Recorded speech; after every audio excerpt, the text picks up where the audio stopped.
أعوذ بالله من الشيطان الرجيم بسم الله الرحمن الرحيم سل بني إسرائيل كم آتيناهم من آية بينة ومن يبدل نعمة الله من بعد ما جاءته فإن الله شديد العقاب زين للذين كفروا الحياة الدنيا ويسخرون من الذين آمنوا والذين اتقوا فوقهم يوم القيامة والله يرزق من يشاء بغير حساب رب اشرح لي صدري ويسر لي أمري واحلل عقدة من لساني يفقه قولي دی آیتونو کې الله رب العالمین د یو څو خبرو تذکره کړې ده. هغې کې اولنۍ خبره دا ده چې د ایمان دارومدار هغه د عقل په بنیاد باندې نه دی او نه د قدرتي نښو په بنیاد باندې دی چې پیغمبر د وخت ولګي خلکو ته معجزات او مختلف نښې چې دی نو هغه پیش کړي او خلک ایمان راوړي. بنی اسرائیل په تاریخ کې دا یو داسې قوم تیر شوی دی چې دوی ته څومره پیغمبران راغلي دي نو هر پیغمبر بېشماره نښې چې دی نو هغه ورته پیش کړي دي. خو الله رب العالمین چې چاله توفیق د ایمان ورکو نو هغوی بغیر د معجزاتو نه او بغیر د نښو نه ایمان راوړ دی او چاته چې توفیق د ایمان نه میلاوېده نو هغوی که ډېر معجزات لیدلي دي خو وقتی طور د هغې نه یې سخون اوچت کړی دی او خپل ذهني سکون او اطمینان یې حاصل کړی دی خو مستقل طور باندې هغوی ته ایمان توفیق نه دی میلاو شوی. الله رب العالمین فرمایي چې چا زما نعمت بدل کو او په هغې باندې کفر وکړو یعنی زما نعمت هغې پرېښود او ګمراهي او کفر چې دی نو هغې اختیار کو نو الله رب العالمین سخت نیونکی ذات دی. په قیامت کې به ورته الله رب العالمین سخته سزا ورکوي او په دنیا کې به ورته الله رب العالمین د هغه سزا سجلکي چې دی نو هغه به خامخا ښیي. دغه شان الله رب العالمین فرمایي چې د دنیاوي ژوند دی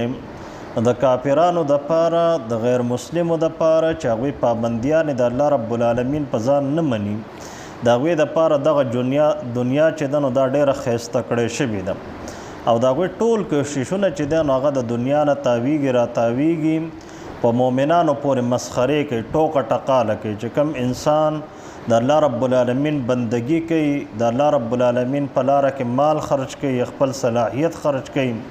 او وخت چې دی نو هغه خرج کوي نو دغه کافران لږې په مؤمنانو پورې مسخرې کوي په مختلف طریقو باندې هلې ځلې چې دی نو د هغوی کوششونه شروع وي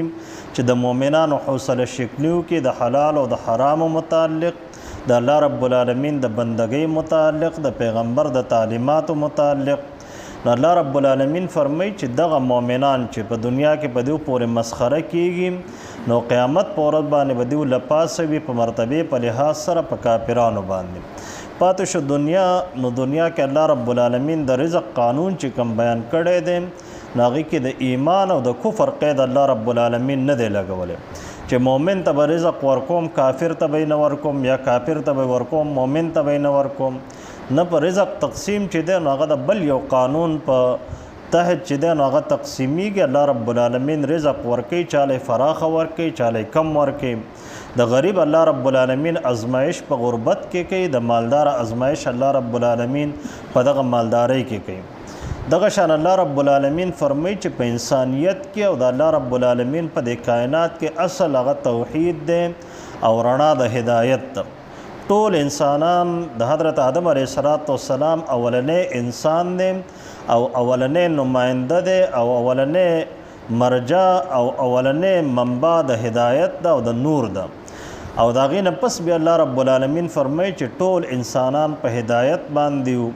خو چې څه وخت تیر شو نو بیا انسانانو مختلف نظریات دغه په بنیاد باندې د عقل په بنیاد باندې د کائنات په بنیاد باندې مختلف نظریات چې دی نو هغه د خلکو د ځان نه جوړ کړو. نو څه خلک په ګمراهۍ کې مبتلا شو، څه خلک په حق باندې پاتې شو، او څه خلک داسې وو چې په بعضې امور کې په ګمراهۍ باندې او په بعضې څیزونو کې په هدایت باندې وو. نو د خلکو په منځ کې یو اختلاف پیدا شو. دا داسې نه ده چې اولنی انسان چې دی هغه په تیاره کې لکه څنګه چې عامه نظریه هغه په د معاشره کې مشهوره ده. اولنی انسان دا پیغمبر و او اولنی انسان چې دی هغه هدایت یافته انسان و، او د کائنات ابتدا چې د هغه الله رب العالمین په رڼا سره کړې ده او په هدایت سره کړې ده. خو بیا وروستو انسانانو د عقل په بنیاد باندې او چې کوم اختیار الله رب العالمین دیو ته ورکړی و د هغې په منفي استعمال باندې انسانان چې دی نو په ګمراهۍ کې اخته شو. د انسانانو د ازمایش دپاره چونکې شیطاني قوتونه موجود و،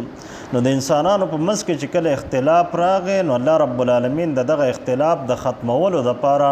پیغمبران راولېږل. نو پیغمبران چې کله راله نو که هغه خلکو ته به خوشخبري اوروله، چا به چې پیغمبرانو خبره ومنله او چا به چې انکار وکړو نو هغوی به پیغمبران به ولګي د الله رب العالمین د عذاب نه او د خوف خدا نه به خلک ویرول. او الله رب العالمین د هغوی سره کتابونه هم نازل کړي و د دې دپاره چې د پیغمبران د دې خلکو په منځ کې فیصلې وکړي په باره د هغه اختلافاتو کې چې کوم اختلاف په دیو کې موجود دی.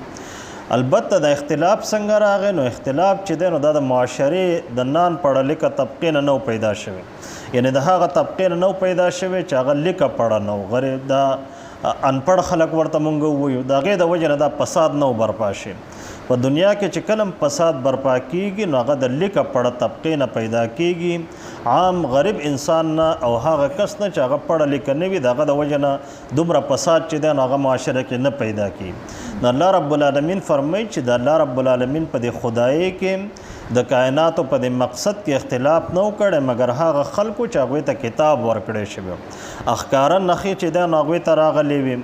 اوس د اختلاف ولې کوو نو د خپل منځ د بغاوت د وجې نه، د سرکشۍ د وجې نه، د خپل زړه د بغض او د حسد او د نفرتونو د وجې نه خپل منځ کې اختلاف شروع کړو. نو د الله رب العالمین خداییم تقسیم کړه، د پیغمبریم تقسیم کړه، خپل د ژوند مقصد چې دی نو هغه هم تقسیم کو. بیا الله رب العالمین په دغه اختلافاتو کې هدایت ورکړي هغه خلکو ته چې ایمان یې راوړی دی او حق لارې چې دی نو هغه ورته الله رب العالمین کولاوي. الله رب العالمین هدایت کې چاته چې وغواړي نیغې لارې طرف ته. بیا مؤمنانو ته الله رب العالمین فرمایي چې آیا تاسو ګمان کوئ چې تاسو به جنت ته داخل شئ اگر چې نه دي راغلي په تاسو باندې هغه ازمایشونه چې کوم ستاسو نه به مخکې خلکو باندې راغلي. د ایمان او ازمایش چې دی نو دا لازم او ملزوم دی. په سوره عنکبوت په 2 آیت کې الله رب العالمین فرمایي چې احسب الناس ان یترکوا ان یقولوا آمنا وهم لا یفتنون. خلکو دا ګمان کړی دی چې دیو به صرف په دې خبره باندې پرېښودلی شي چې موږ ایمان راوړی دی او دیو به ازمیخ په دیو باندې نه راځي. ایمان او ازمایش دا دواړه لازم او ملزوم دي. په مؤمن باندې ازمایشونه راځي، دی به په هغې باندې صبر کوي، الله رب العالمین طرف ته به رجوع کوي. د هغې ستاسو نه مخکې چې کوم خلک تیر شوي دي هغوی باندې مختلف تکالیف راغل دي، جنگي تکالیف پرې راغل دي، مالی تکالیف پرې راغل دي، جانی تکالیف پرې راغل دي، دومره ازمایشونه پرې راغل دي چې سم جړه قولی شوي دي. تر دې پورې چې پیغمبر او مؤمنانو به ووایي چې د الله رب العالمین مدد بس کله راځي، د الله رب العالمین د طرف نه به غیبي آواز وشو چې یقینا زما مدد چې دی نو هغه ډېر زیات نږدې دی. سل بني اسرائیل ته تپوس وکړه د بني اسرائیلو نه، په دې کې کم اهل علم چې دي د هغوی نه تپوس وکړه، چې چا ایمان راوړ دی د هغوی نه تپوس وکړه. که دیو حق پټوي نو د الله رب العالمین کتاب کې چې د دیو کم تاریخ بیان شوی دی هغه ولوله. کم آتیناهم څومره ورکړي موږ دیو ته من آیة بینة د ښکاره نښونه او د ښکاره معجزاتو نه. ومن یبدل نعمت الله چا چې بدل کو نعمت د الله رب العالمین من بعد پس د دین ما جاءته چې کله دا نعمت دته راغی، د پیغمبر بعثت ورته وشو، د الله رب العالمین کتاب ورته راغی، په ایمان باندې الله رب العالمین سترګې کولاو کړې، د بیا ایمان پرېږدي او کفر اختیاروي. فإن الله یقینا الله رب العالمین شدید العقاب سخت نیونکی ذات دی. زین للذین ښایسته کړی شوي دي د هغه خلکو دپاره کفرو چې چا کفر کړ دی. څه شی ورته ښایسته کړی شوی دی؟ الحیات الدنیا، ژوند د دنیا. د ژوند د دنیا چې دی نو دا ورته ډېر زیات ښایسته کړی شوی دی. ویسخرونه او دیو مسخره کوي، ټوکه ټقاله کوي من الذین هغه خلکو پورې آمنو چې هغوی ایمان راوړ دی، مؤمنانو پورې لاسونه پړقوي، خندا پسې کوي. والذین اتقوا او هغه خلک چې هغوی تقوا اختیار کړې د مؤمنان دي. فوقهم نو هغوی به لپاسه وي د مرتبو په لحاظ سره په دې کافرانو باندې یوم القیامت په ورځ د قیامت. والله یرزق من یشاء الله رب العالمین رزق ورکوي چاله چې وغواړي بغیر حساب بغیر حساب کتابه. کان الناس امة واحده ټول انسانان چې دی نو هغه په یو توحید باندې په یو رڼا باندې. د دې نه پس بیا دا جمله پکې موجود ده چې د هغې نه د دې توحید نه پس خلکو اختلاف شروع کوم، نو د هغه اختلافاتو د ختمولو دپاره فبعث الله رب العالمین راولېږل النبیین پیغمبران مبشرین چې هغوی خوشخبري اورونکي و منذرین او یره ورکوونکي. د دې آیت دا مطلب نه دی چې ټول انسانان په یو عقیده او په یو نظریه نو الله رب العالمین پیغمبران راولېږل، د پیغمبرانو د مقصد راتللو سره په خلکو کې اختلاف پیدا شو، بلکې اصل دلته په منځ کې یوه جمله پرته ده چې کان الناس امة واحدة فاختلفوا. دا انسانان چې دی نو ټول په یوه عقیده او په یوه نظریه او د هغې نه پس دوی اختلاف شروع کړو. نو فبعث الله النبیین مبشرین، نو الله رب العالمین د اختلاف د لرې کولو دپاره پیغمبران راولېږل چې هغوی خوشخبري اورونکي او یره ورکوونکي وو. وانزل معهم الکتاب او نازل کړو د دوی سره کتاب بالحق د اظهار حق دپاره، د بیان حق دپاره او د اقامت او د غلبې حق دپاره. لیحکم بین الناس د دې دپاره چې دوی فیصلې وکړي د خلکو په منځ کې فی مختلفو فیه په باره د هغه اختلافاتو کې چې کوم کې دوی اختلاف کوي، چې هغه د الله رب العالمین توحید دی، د کائنات مقصد دی، د پیغمبرانو بعثت دی، د قرآن کریم او د کتابونو حقانیت دی، د قیامت احوال دی وغیره. ومختلف فیه او اختلاف نو کړی په دې کتاب کې او د الله رب العالمین په دې خدایي کې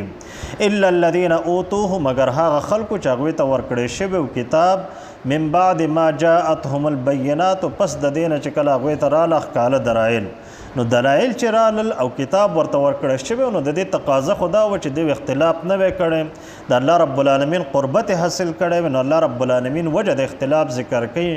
بغیا بینهم په خپل منځ کې د عداوت د وجې نه، د دشمنۍ د وجې نه،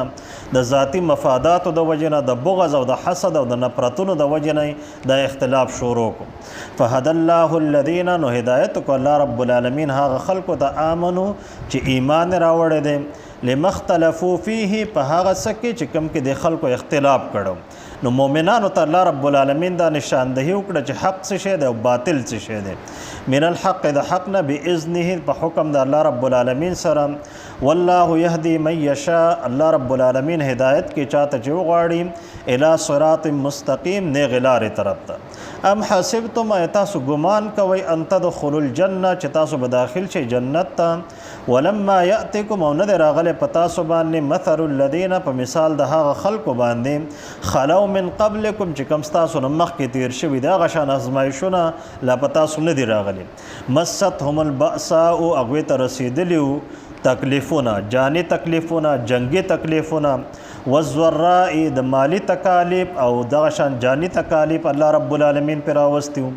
وزلزلوا او هغوی جړه کولی شوي وو حتی یقول الرسول تر دې پورې چې پیغمبر وموي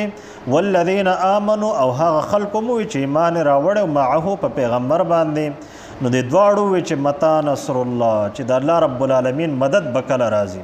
الا خبردار د الله رب العالمین د طرف نه ورته دا وینا راغله ان نصر الله قریب چې یقینا مدد د الله رب العالمین ډیر زیات نږدې دی. لفظ ترجمه ده ول سل بنی اسرائیل تتپوسو که د بنی اسرائیلو نه یا د بنی اسرائیلو تاریخ ولوله کم آتیناهم څومره ورکړو موږ هغوی ته من آیتن د نښو نه د معجزاتو نه بینت ښکاره. ومن یبدل نعمت الله چا چې بدل کو نعمت د الله رب العالمین چې هغه پیغمبر را لیږل دي او د کتاب نازلېدل دي من بعد ما جاءتو پس د دې نه چې کله راغی دیو ته فإن الله یقینا الله رب العالمین شدید العقاب سخت نیونکی ذات دی. زین للذین خسته کړی شوي دي دا خلکو د پاره کفرو چې کفر یې کړی دی الحیات الدنیا ژوند د دنیا ویسخرون او دغه کافران مسخره کوي ټوکه ټقاله کوي من الذین هغه خلکو پورې آمنو چې ایمان یې راوړ دی والذین او هغه خلک اتقوا چې د الله رب العالمین نه تقوا اختیار کړ د فوقهم هغوی به له پاسه وي د دې کافرانو یوم القیامت په ورځ د قیامت باندې والله الله رب العالمین یرزقو مسلسل رزق ورکوي من یشاء چاله چې وغواړي بغیر حساب بغیر د حساب کتاب نه کان الناس و خلق امه واحده په یوه نظریه په یوه عقیده باندې خلکو اختلاف شروع کو فبعث الله رب العالمین راولېږل النبیین پیغمبران د اختلاف د لرې کولو دپاره او د ختمولو دپاره مبشرین چې خوشخبري اورونکي مؤمنانو ته ومنذرین او یره ورکوونکي کافرانو لره وانزل معهم الکتاب او نازل کو د دې سره کتاب بالحق د اظهار حق دپاره د بیان حق دپاره چې حق په واضح کړي شي او ظاهر کړي شي او غالب کړي شي لیحکم بین الناس چې د خلکو په منځ کې فیصلو کې فی مختلفو فی په باره د هغه امورو کې چې کوم کې د اختلاف کړ دی و مختلف فی او اختلاف نو کړی د حق په باره کې د الله رب العالمین د توحید او د پیغمبر د رسالت په باره کې الا الذین اوتوه مگر هغه خلکو اختلاف کړو چاته چې د حق ورکړی شوی د کتاب په صورت کې من بعد ما جاءتهم البینات کله چې راغله هغوی ته ښکاره دلایل او معجزات اختلاف ولې کړو بغیا بینهم د زړه د عداوت د وجې نه د دشمنۍ د وجې نه او د نفرتونو د وجې نه د بغض او د کینې او د حسد د وجې نه فهدى الله الذین نو هدایت کو الله رب العالمین هغه خلکو ته آمنو چې ایمان راوړل لمختلفو فی په باره د هغه کارونو کې چې کم کې د خلکو اختلاف کړو نو الله رب العالمین د مؤمنانو سینه کولاو کړه چې حق څه شی دی او باطل څه شی دی من الحق د حق نه باذن په حکم د الله رب العالمین سره په خپل حکم باندې دا سینه کولاو کړه والله یهدی الله رب العالمین هدایت کوي من یشاء چاله چې غواړي الی صراط مستقیم نیغې لارې طرف ته ام حسبتم ای تاسو دا ګمان کوئ ان تدخلوا الجنة چې تاسو به داخل شئ جنت ته ولما یأتکم حال دار چې نه دی راغلی په تاسو باندې مثل الذین ازمایشونه د هغه خلکو په شان خلو من قبلکم چې ستاسو نه مخکې تیر شوي دي مستهم البأساء والضراء هغوی ته رسېدلي جاني تکالیف مالی تکالیف او دغه شان مختلف تکلیفونه ورته الله رب العالمین رسولي وزلزلوا حتی یقول الرسول او جړه کولی شوي تر دې پورې چې وویل پیغمبر د وخت والذین او هغه خلکو آمنو چې ایمان راوړ معه په پیغمبر باندې متا نصر الله چې کله به راځي مدد د الله رب العالمین الا خبردار ان نصر الله قریب یقینا مدد د الله رب العالمین ډېر نږدې دی واخر دعوانا الحمد لله رب العالمین